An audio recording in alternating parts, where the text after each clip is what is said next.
अमित शाह को लेकर राहुल गांधी का दावा क्या सच साबित हुआ?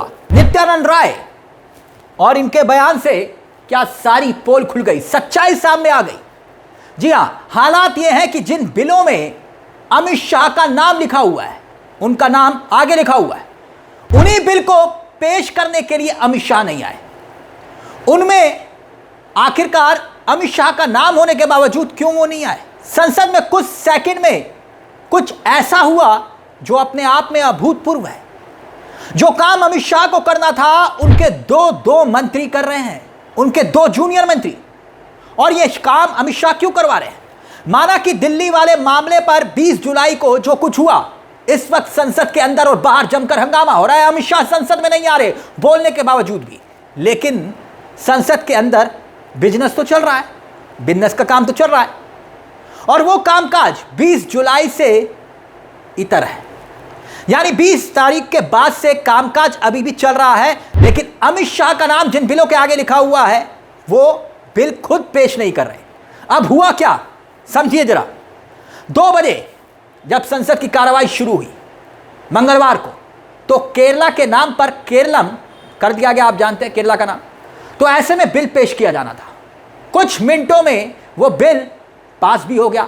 लेकिन दिलचस्प बात यह है कि यह काम गृह मंत्री अमित शाह को करना था। जी हां, लेकिन उन्होंने अपने जूनियर मंत्री को भेज दिया, नित्यानंद राय को। देखिए, नित्यानंद राय बिल पेश कर रहे हैं और उसके बाद बिल पास हो गया। और नित्यानंद राय खड़े होकर एक बात कहते हैं, जानते क्या? कि गृह मंत्री, जी हां, देश के गृह मंत्री, मैं माननीय गृह मंत्री की ओर से प्रस्ताव करता हूं कि केरल राज्य का नाम परिवर्तन करने वाले विधेयक पर विचार किया जाए। यानी यहां पर वो खुद कह रहे हैं कि मुझे गृह मंत्री ने भेजा है, गृह मंत्री खुद नहीं आए।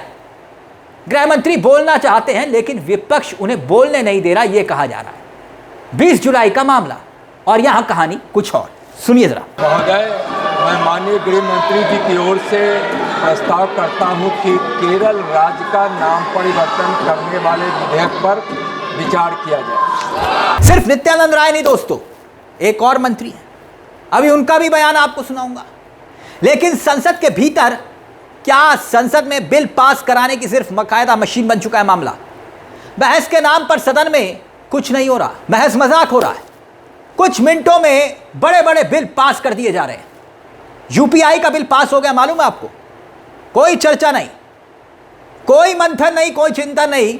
कब पेश हुआ, कब बहस हुई, किसी को मालूम नहीं। वक्फ वाले मामले पर भी ऐसा ही हुआ था, फटाफट बिल पेश और उसके बाद पास। और अब याद करिए, रामजी राम वाला बिल, उसका क्या हुआ? ऐसे ही केरलम वाला बिल भी जो है वो सदन में आया, इस पर किसी को आपत्ति भी नहीं थी, लेकिन फिर भी इसमें कोई चर्चा, कोई बहस नहीं होती। पर चर्चा की गुंजाइश कहां? अब जिस मंत्रालय की जिम्मेदारी है, जिस मंत्री की जिम्मेदारी है, यानी कि अमित शाह की, बाकी कोई भी बिल यहां पर पास कर सकता है, इसमें तो कोई दो राय नहीं। यह नहीं, एक और बिल भी अमित शाह के मंत्रालय ने सामने रखा, सदन के सामने रखा, और उन्हीं के ही जूनियर मंत्री ने उस बिल को पेश किया, और बाकायदा उनका नाम लेकर। अमित शाह खुद सदन में पेश नहीं हुए, लेकिन उनके द्वारा राष्ट्रीय सहकारी विकास निगम विधेयक पेश हो गया। यह भी सुन लीजिए। मैं आपकी अनुमति से माननीय गृह एवं सहकारिता मंत्री श्री अमित शाह जी की ओर से प्रस्ताव करता हूं कि राष्ट्रीय सहकारी विकास निगम विधेयक 2026 पर विचार किया जाए।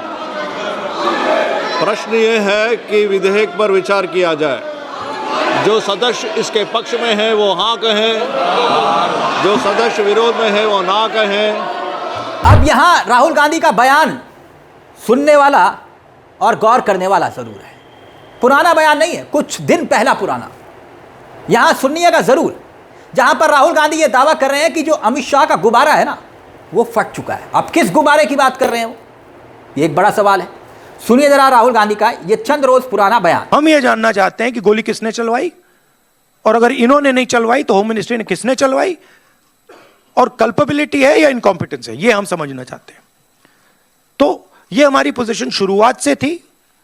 From day one it is been our position is not changed. ये पूरा ड्रामा जो चल रहा है, अमित शाह का जो गुब्बारा फटा है उसको रिपेयर करने का उसमें फिर से गैस भरने की कोशिश हो रही है, ठीक है, और वो गुब्बारा फट गया है, उसमें कोई मतलब गैस नहीं भरी जा सकती। तो सवाल यह है कि क्या वाकई में गुब्बारा था और वो गुब्बारा फट गया है?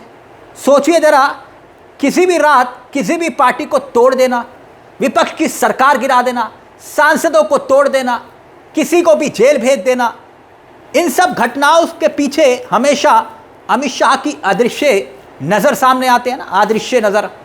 इतना ही नहीं, पिछले 22 अक्टूबर को अमित शाह के जन्मदिन पर बाकायदा बीजेपी ने एक पोस्टर जारी किया था। ये वाला पोस्टर देखिए, इस पोस्टर में क्या लिखा है? नए भारत के चाणक्य। बीजेपी भी अमित शाह को चाणक्य के रूप में देखती है और दिखाती भी है। अमित शाह को भी लगता है चाणक्य के रूप में देखे जाने को लेकर लगता है कि वो काफ़ी गंभीर भी हैं, उनको अच्छा भी लगता है। लेकिन सवाल ये कि अगर बीजेपी के चाणक्य हैं तो 17 दिनों से सदन में क्यों नहीं आ रहे? सवाल बड़ा इसलिए भी हो जाता है क्योंकि साकेत गोखले की आरटीआई, याद करिए आरटीआई, एक खबर हमने आपको दिखाई थी और बाकायदा पैलेट गन चली, इससे खुलासा हुआ 2 सरकारी अस्पताल, 10 मामले सामने आ चुके हैं। मगर सवाल अभी भी कई हैं कि क्या बीजेपी अमित शाह के कारण ही अब तक चुनाव जीतती आई और उनकी व्यक्तिगत लोकप्रियता के आधार पर ही चुनाव जीतती आई, या फिर इसमें चुनाव आयोग और एसआईआर का भी एक अहम रोल रहा है? अमित शाह के सर्वशक्तिमान होने की छवि यही गढ़ी गई। लेकिन अब इन 17 से 18 दिनों में, खास तौर पर 20 जुलाई के बाद दोस्तों, और बार बार राहुल गांधी इसका जिक्र कर रहे हैं कि गुब्बारा फूट चुका है, गुब्बारा फूट चुका है। राहुल गांधी उस अमित शाह से इस्तीफा मांग रहे हैं, उनके हिम्मत को चैलेंज कर रहे हैं जो वाकई में बीजेपी की तरफ से कभी हिम्मत का प्रतीक बताए गए। यही ना कि भाई अमित शाह हैं, 17 दिन से सदन में वही अमित शाह क्यों नहीं आ रहे? 11 अगस्त को संसद परिसर में विपक्ष और एनडीए के सांसदों के बीच नारेबाजी हुई। ऐसा लगा कि झारखंड में पुलिस हिंसा का इंतजार कर रही थी बीजेपी। दिल्ली के जंतर मंतर जैसी हिंसा झारखंड में नहीं हुई। हिंसा तो हिंसा ही है, मगर जंतर मंतर से भी बड़ा बताने में बीजेपी उसे जुट गई। पूछने लगी राहुल गांधी झारखंड क्यों नहीं गए? मतलब कितना गजब का सवाल है कि राहुल गांधी झारखंड क्यों नहीं गए। बीजेपी तो सवाल ये तब पूछती ना साहब जब अमित शाह खुद जंतर मंतर गए होते। अमित शाह क्या जंतर मंतर गए थे? वो तो लोकसभा में नहीं आ रहे। धर्मेंद्र प्रधान जंतर मंतर गए थे क्या? तो राहुल गांधी ने पुलिस की हिंसा की खुलकर निंदा तो कर दी, अमित शाह ने तो जंतर मंतर के मामले पर निंदा की क्या? इसीलिए क्या वाकई में सदन के भीतर अमित शाह का ना आना 17 दिन के बाद हो सकता है वो 18वें दिन 19वें दिन आकर सदन में जवाब दे जाए, लेकिन पूरे देश के भीतर यह सवाल तो गूंजेगा ना कि साहब वाकई में क्या कोई गुब्बारा था जिसके फूटने का दावा राहुल गांधी कर रहे हैं? इस पूरे मामले को लेकर आपकी क्या राय है कि सदन में कामकाज, लेकिन अमित शाह अपने बिल पेश करने के लिए सदन में नहीं आए? अपनी राय कमेंट बॉक्स में जरूर दीजिएगा। मुझे तिलक चावला को दीजिए इजाजत, बेल आइकन दबा लीजिएगा। मंच आप ही का है। नमस्कार, जय हिंद, जय भारत।